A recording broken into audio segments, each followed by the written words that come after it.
अभी आप सुन रहे हैं मैथिली स्टेशन से।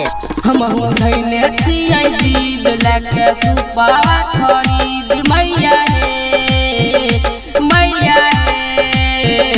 करब पूजा पाठ तोरे घाट बनैब साले साले मैया हे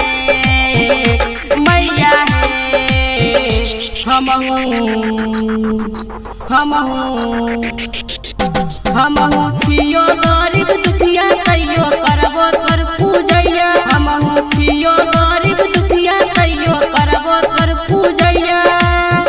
कहियो ना भुलैबा हे घाटे पर मैया डीजे बजैबा हे घाटे पर मैया डीजे बजैबा हे।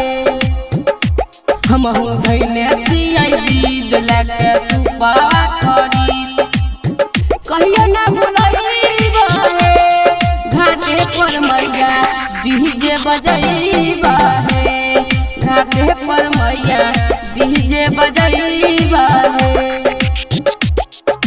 म्यूजिक डायरेक्टर डीजे गुड्डू राज,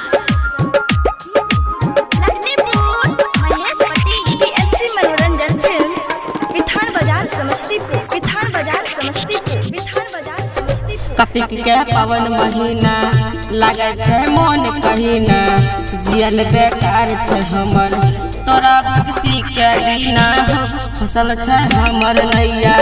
सुनाए छठी मैया बालक अबोध छियो हम चाहे सूर्य के छैया हे हमरो